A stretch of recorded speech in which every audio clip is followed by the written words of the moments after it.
Earth's ecosystem is very diverse. We have water, air, minerals, soil. Earth's ecosystem is very complicated, so it's often much easier to look at the ecosystems of different tech companies, since it also allows us to escape from our real-world problems. And two of the biggest tech names, especially when it comes down to smartphones, are Samsung and Apple. And since you're smart enough to click on a tech channel that has less than 50 subscribers, you don't need me to tell you that Samsung and Apple are two of the biggest rivals when it comes to smartphones. But I'm not here to pick sides with my MacBook behind me, my Apple Watch, and my iPhone that I'm using right now as a teleprompter. I'm actually going to be talking about the new Samsung device, the Samsung DeX, and how it could possibly be the global warming for the Apple ecosystem. For the past 5 years, the Apple ecosystem has been thriving to be one of the most efficient tech setups to this day.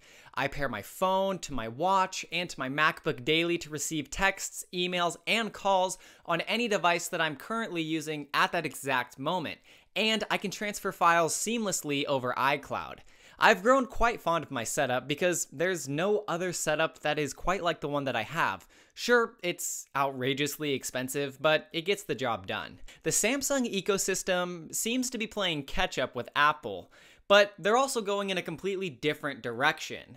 Samsung is focusing more on things like VR, a variety of different wearable tech, wireless charging, and of course, bringing the power of a netbook into the power of just your pocket. Now's a good time to acknowledge that yes, Samsung does make a variety of laptops, but they don't claim to have the most efficient ecosystem, much like Apple products do. And the proof here is what they're trying to do with the DeX system. When comparing Apple and Samsung's ecosystems, we're going to be having a basic setup that's going to comprise of a smartphone, a wearable, and a computer. So let's start.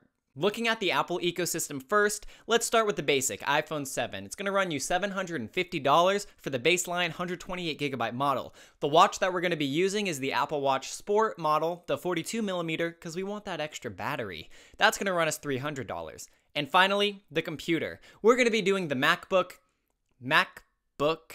listed on Apple's website. The baseline model is going to be $1,300, and there you go, a total of $2,350 for your perfect ecosystem.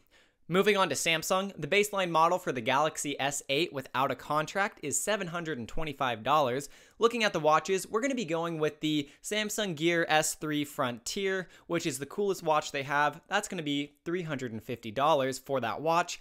And of course, the computer we're going to be using is the Samsung DeX Station, which will run us $150. But here's where the rest gets a little tricky. The initial cost of joining the Samsung ecosystem is $1,225, only if you already own a monitor, keyboard, and mouse for the DeX Station. If not, you're going to have to make a few purchases, and Amazon prices range drastically depending on what you need or what you want for your setup. A monitor can run you anywhere from $70 to $400 depending on your resolution, refresh rate, curved, non-curved, IPS, TN. The same story is with your accessories. Do you want a wireless Bluetooth keyboard? Do you want a mechanical keyboard? Do you want a wireless mouse? A wired mouse? That can go anywhere from $10 to $200. But if we take a gander and go for the highest number in each of these categories, Samsung's cost would come out to roughly $1,725. That's still $600 cheaper than its competitor Apple. But what about the performance? Since I don't own any of these modern products, we're going to have to go off of some sources. According to Jonathan Morrison's video, Apple iPhone 7 Plus versus Samsung Galaxy S8 Plus. Keep in mind, these are the Plus versions that are used in his video, and the price comparisons that we used were just the regular baseline models. He says that both phones are great, but I tallied up every time he said something good about the iPhone. Same thing about the Galaxy S8, and the Galaxy S8 won and is the superior phone. Next up are the wearables. And according to MW Technologies' video, Apple Watch Series 2 versus Samsung Gear S3, he comes to the consensus that they're both great pieces of tech, and depending on what side you're on, Android or iPhone, you're not going to be disappointed with whatever purchase you make. Finally, we have the computer. We're going to be comparing two very different types of computer setups, so let's just get right into it. We're going to start with the MacBook 12-inch.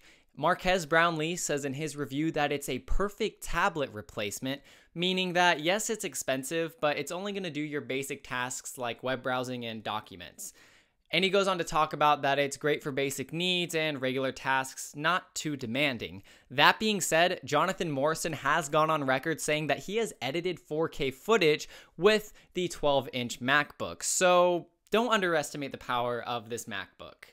Switching on to the Samsung side, when looking at Don Esposito's video, Samsung DeX Review, Galaxy S8 Supercomputer, Dom refers to this as the best implementation of turning a smartphone into a computer that I've ever seen, and he describes it as being a product for everyone else. This is similar to what Marques said about the MacBook, with the fact that both of these products are allotted for their casual use, and basically every average consumer is going to have a blast and an excellent experience using either of these devices. So, is Samsung disrupting Apple? It depends on what type of consumer you are to answer that question. If you're willing to sacrifice portability, then the Samsung DeX system seems to be a great product to pick up. If you need that on-the-go experience while cleaning out your wallet, the MacBook's got you covered. Whichever ecosystem you choose to be a part of, at this point, you really can't go wrong with either decision that you make. Speaking of not going wrong with the choices that you make, you cannot go wrong with subscribing to my channel for, hopefully, weekly videos. I don't really know. It depends on how many ideas I have in the span of a week that really determines how often I'll be uploading. Anyways, thank you for watching, and I'll catch you in the next one.